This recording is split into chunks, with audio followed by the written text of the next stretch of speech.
They have Isaac this week, so they're on their all of them are on their way to Des Moines. That's neat. So we're good to go. We're doing with the whole room over there behind us. That's the IT office. What? IT. Oh, Sorry. IT. Yeah. Or information technology. Yep. Okay, I think we're gonna get started. Welcome everybody to the Mills County Zoning Board of Adjustment.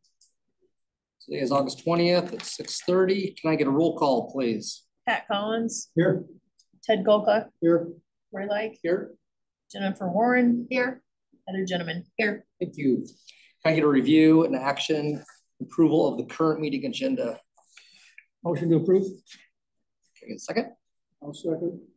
Can I get a review, action, and approval of the previous meeting minutes of last month, I believe? Motion to approve. I'll second. Thank you. All right. Okay, for the new business, we have a discussion and formal action of conditional use permit 24-189 in the proposed commercial convenience storage for the proposed commercial convenience storage operate as a personal effects and household goods storage facility at the address located at 66260 US Highway 275, Tabor, Iowa, in Rawls Township. It's in the AR zone. If the applicant's ready, we are ready for your presentation. Excellent. First of all, thank you for considering our request tonight. So my name is Chris Wood, and this is my husband, Mike. So we were in the Tabor area for just over 35 years. We relocated back up to central Iowa because our parents are up there, they're aging. So we are up there helping family, still very well connected to this area. We bought the property located at 66260 US Highway 275 30-ish years ago. Always thought we'd build a house out there. You know, life gets away from you, you follow your kids, things happen. So now we live in Slater and we do frequent the area very much. We have a lot of friends and this area is near and dear to our heart. What we would like to do is put up a storage facility, and the information that is in your packet is the same information that is in the application. It's just in maybe a little more user-friendly format. And if you look at the packets down in the lower right-hand corner, the pages are numbered. So if you turn to the second page, the current use of the property is a residential. It currently houses an existing 48 by 72 machine shed. A house has not been built yet on the property. On page 3, the proposed use, the first one there is kind of the formal use. Basically what we have found is it is very hard to find storage area for your campers, your bigger boats, those types of things, the recreational vehicles, things that are drivable or towable. So that was the root reason why we looked into building units.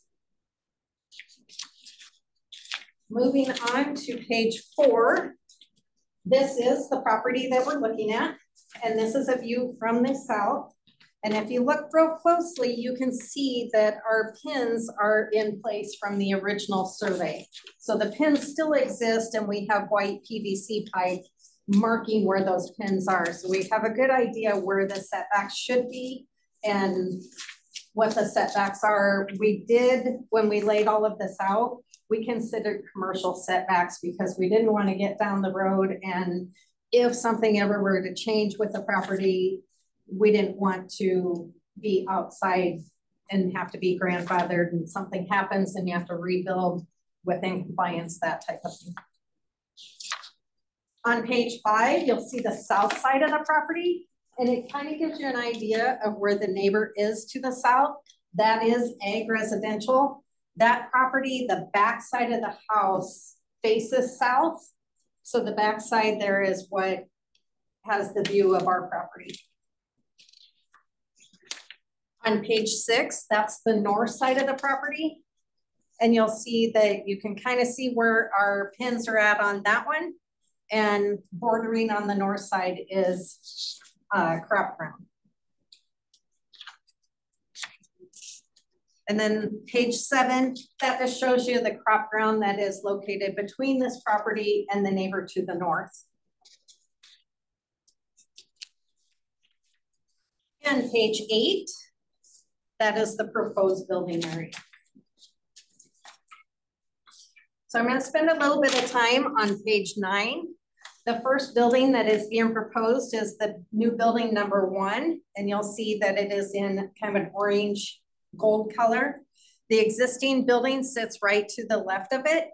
That unit is 210 by 50 feet, and it would house 15 individual units with their own overhead doors, concrete foundation, and then if everything goes well, then we would venture out into the other 2 buildings.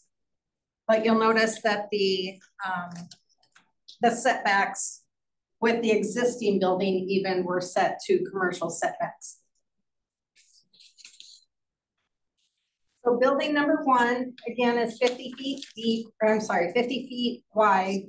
Oh my goodness. You're fine. 50 feet deep and 210 feet long and 16 foot tall. So again, that accommodates a larger boat, a camper, a 5th wheel, a motorhome, that type of thing. Again, concrete base. What you would have coming down between the 2 buildings is gravel. So there are 2 access points coming off from US Highway 275. We've got an access point on the south end where the existing building is. We also have an access point on this north end. So the grounds to the south of the property, they have their own access point that is for that crop ground. And the northern one, they use our access point to access that crop ground. That would stay intact. And the height of the proposed building is the same height as the one that's already there. So we're not going above it, creating any line of sight problems. 16 foot tall is the bottom of your truss? Yeah. The peak of the building. Peak of the building would be 16.6. Oh, wow. Okay, so you're, okay, then it's Yeah, not, so it's not so it accommodates a 14-foot door. Right. And then the rise above that. So you can kind of see they did a mock-up of that type of building. You can kind of see that they're all in one building, but it is individual units. And on page 11, the intent is to keep an agricultural residential feel to it. We didn't want to change the area. We don't want it to become commercial by any means. We want it to maintain its integrity as it is today. So when we chose colors, we chose egg colors, which are the red and the burnished slate. And then the style of the building is also similar to the building that we have existing there, as well as the buildings that set on the 2 residential properties to the north and to the south of us. Across the street to the east, across US Highway 275 is all crop ground. To the back side, to the west is all crop ground as well. So with our building already there, adding more buildings is not going to cause any hindrance of view or noise to our neighboring properties. Oops. Impact on traffic with the 2 access points, people are able to pull into the facility without having to back up on the interstate. And then when it is a storage unit for recreational vehicles and that type of thing, you would see less traffic or at least equal to a residential property. I touched on all of those. We plan on putting security and lighting, making sure that we do have cameras there. And then what's on the existing building right now is a downlight, and it comes on at night and it stays on all night. We haven't had anybody reach out to us and say that it's been too bright. So we would like to stay consistent with that type of setting and make sure that it's contained to those units. And again, individual overhead garage doors, so people only have access to their unit. The utilities and drainage, when we built the existing building, there was an electrical transformer that was put on the property at that time, and it has enough capacity to feed the existing building and the proposed units. And then we also put a well on the property after we purchased it as well.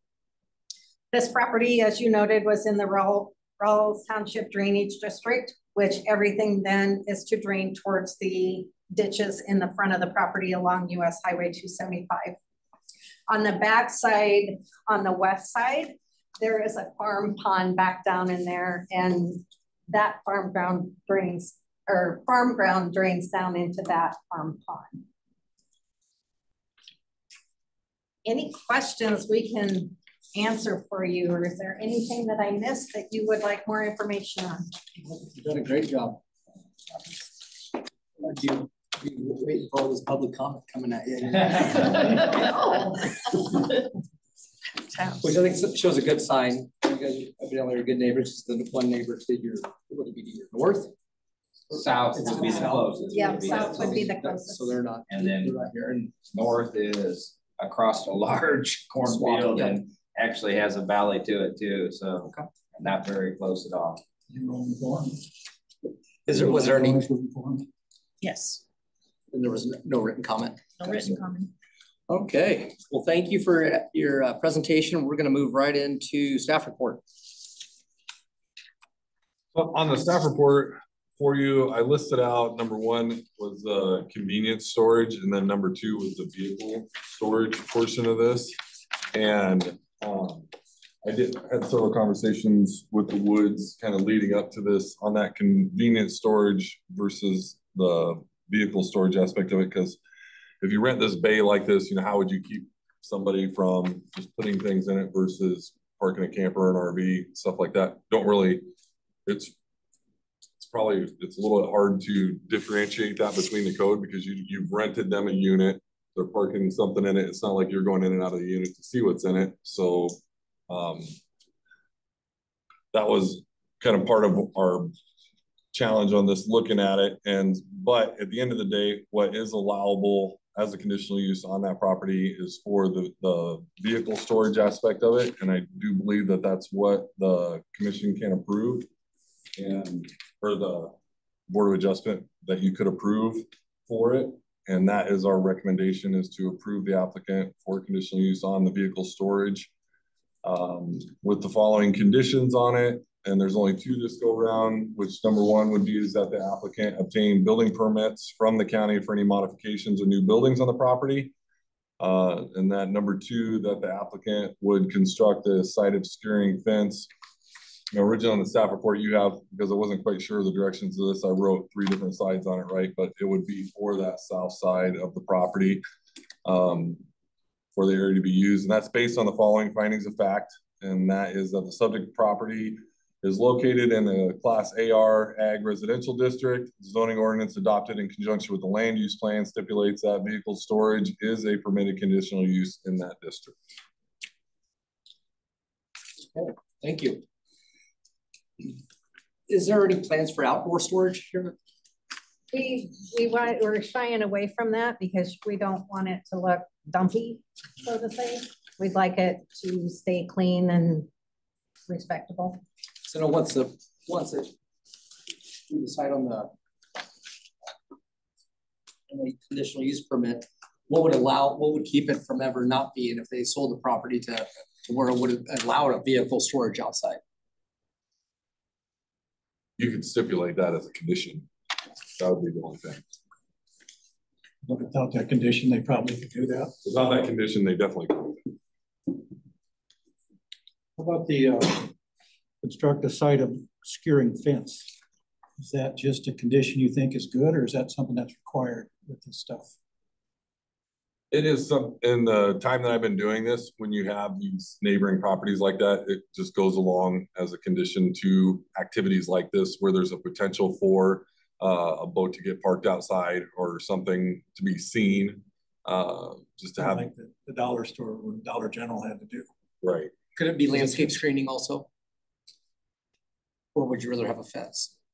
Always just gone with the site obscuring fence, because if you throw the landscaping aspect of it in there, it's like, who's going to maintain it afterwards, or if it doesn't take, or you might stipulate landscaping and then you go out there to visit the site and they plant, you know, like the 2-foot trees that mean something that in 10 years it might site obscure something, but not right now. Thank you. So Is this for just the first building or is this for all three? This would be for the property. The property itself? Okay. Yeah, so they can construct the Okay, the that's what I, buildings that they wanted Alright. to. How far is the closest, is that building to the south from that building? Closest building to the south. That's the closest building, right? A farm or whatever? Yeah, Yeah. the so Hetzel there's- Farm site would be south of us, but it would go the current building that's already there, the entrance road, the farm entrance road, then their set of evergreens and the house. So like how many feet? Probably 1,000 feet or more. Yeah, probably. Is that Scott Hetzel? That's Scott. Yeah. Okay. So here's the edge of the existing building. We wouldn't build any closer. This is the edge of Yeah, our that's- property. That's a long ways away. And then Scott is over here. There's All right, thank you. cell zone. No, Cheryl, show name, Cheryl Ruth. Sure. Owns that property in there. Greg's, that's, so you probably bought that from Greg, that man. Yeah, that's who we purchased it from, is great. It's hell getting old. No, no. It's all getting recorded up. It's like, "Oh, this person said down by Montgomery's Hill." Okay, it's gonna be an audio clip for you. that's okay. I feel like it's something that could be used and appreciated in the Tabor area. I believe though that it should be restricted to where everything's parked on the inside. I think when It's a good plan. you have the option to have campers and stuff outside, it just leaves it to not look very appropriate. I would even think on their behalf, inside storage, everything's going to be much more secure, less chance for vandalism. A lot less liability. I think you've done an excellent job with the presentation, Matt. I think you did a great job giving the staff report too, so. Is there any more board discussion? So my recommendation, if anybody would like to make a motion, is just to add that, that no outdoor storage be allowed, whatever verbiage, however that needs to Put be. that number 3 beside the following conditions that Corey. So, Matt said.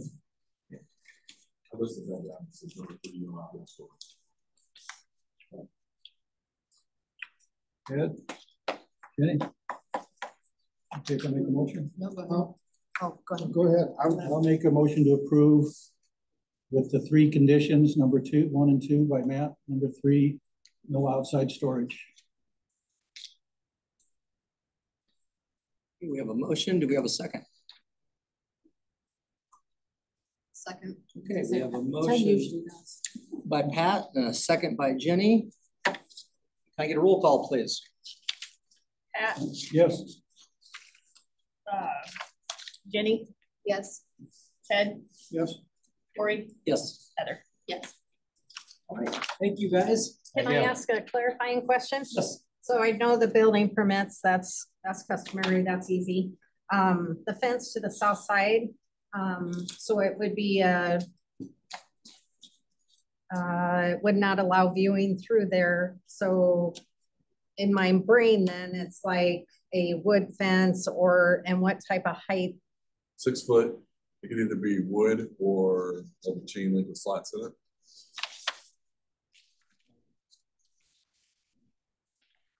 That's on the south side, correct? Correct. And The length of the whole south side, or just so Hetzel's Your can't see. usable area. Yeah. Your usable area. so it's in between the pins? You don't have any. No, because if you have your setback area that you can't use, you don't necessarily have to go in that That's what I area. was So you can wondering. like cut it back to your building. So just like the 50 setback of 50 feet. feet for the depth of the building. We'll let them end it and then I'll show you on the map. Okay, that'd be great. Thank you. Is there any other business? We may have a meeting next month. And otherwise, We may. Some things to work out for between agritourism and meeting our codes. Agritourism. That's neat. What the planning and zoning do? They like rewrote. Just 1 second here, Heather. Oh, sorry. Is there a motion to approve, to adjourn? I'll make a motion to adjourn. I'll second. Okay, now, sorry. that's okay. They did the photo overlay. We're removing that from our. Have they completed it?